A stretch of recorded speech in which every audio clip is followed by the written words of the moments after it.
You are 34 years old. You have $280,000 in a brokerage account. You opened it 6 years ago.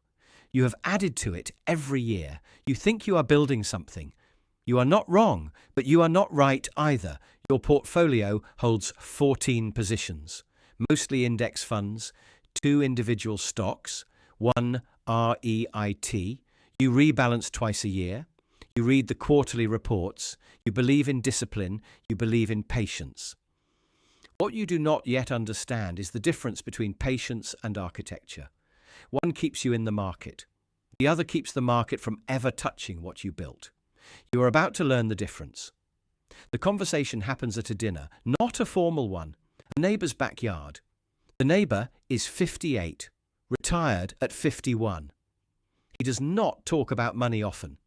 He mentions a property he bought in 1994 for $210,000.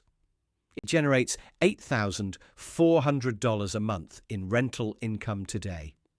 You ask if he has considered selling. The market is strong. Cap rates are compressed. The math on an exit looks clean. He looks at you the way people look at a watch running backwards. He says, "Why would I sell a machine that prints money every month?" You say, "To capture the gain." He says, "The gain is already working. I haven't touched it in 30 years. That night, you sit with that. You cannot find the error in his logic. There is no error. That is the first thing you learn. The property is worth $1.8 million today. His cost basis is $210,000. Federal capital gains at 20%.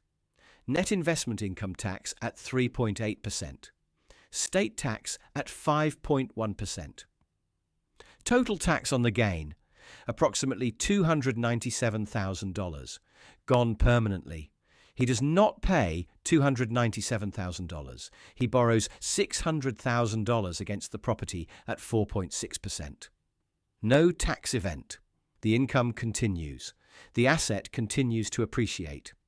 The $297,000 stays inside the structure, compounding forward. You run it 20 years at 6% annual appreciation. The gap between selling and holding is not a rounding error. It is $740,000, not from superior selection, from the refusal to trigger the event.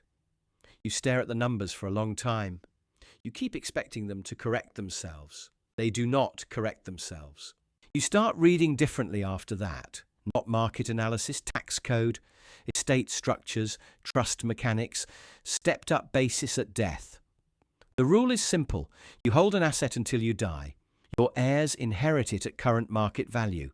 The embedded gain disappears. Decades of appreciation. Gone from the government's ledger. Not evaded. Eliminated by design. The system does not hide this. It is written plainly into the code. The families who hold for generations do not discover this rule late. They build entire legal architectures around it. Every LLC, every irrevocable trust, every dynasty structure exists to keep the gain alive inside the asset and away from the event that destroys it. You cannot access this knowledge by accident. It requires proximity to the people who use it. The second thing you learn is about collateral. The asset does not have to be sold to produce spending power. It has to be pledged. A portfolio worth $2 million secures a $900,000 credit facility at 3.9%.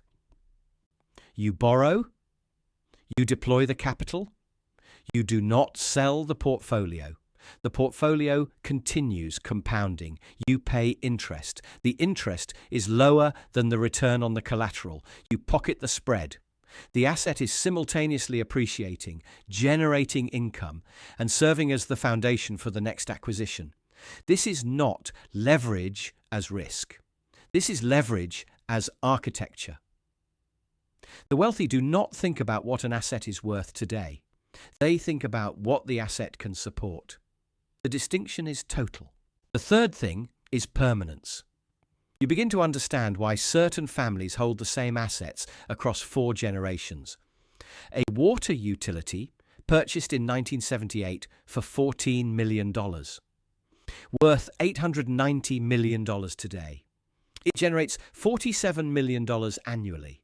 The family does not sell it, they borrow against it. They use the income to seed the next acquisition. The embedded gain compounds inside the structure, unrealized, untaxed, growing. The family does not think in market cycles. They do not think in quarters. They think in decades, in inheritance, in the tax event they will never permit. Each position you hold is a lasting entitlement to humanity's productive capacity.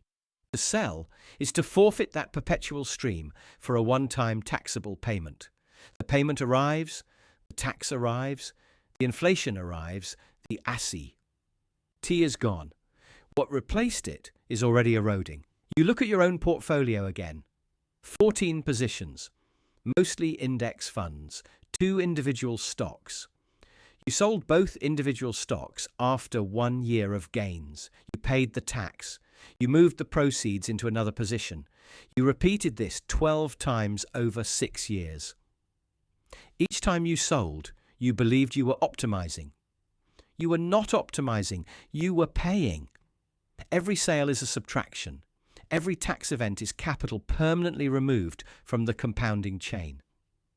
The sophisticated investor does not ask which position to rotate into. They ask which position can be held indefinitely, borrowed against, passed forward, and never sold. That is a different question. It requires a different kind of patience. Not the patience of waiting for a return, the patience of refusing the exit entirely. Your neighbor did not retire because he picked better assets. He retired because he stopped selling. The machine ran. He did not interrupt it. He borrowed against it when he needed capital. He let the income accumulate. He structured the ownership so the gain steps up at death and his children inherit the basis clean. The government will never see 30 years of appreciation. The income continues. The asset continues. The next generation will do what he did. They will not sell either. You understand it now, not as a theory, as a structure, as a permanent decision embedded into how you hold everything forward. Another position is sitting in your account right now. You have held it 3 years. It is up 61%. Your instinct is to take the gain. Your instinct is wrong.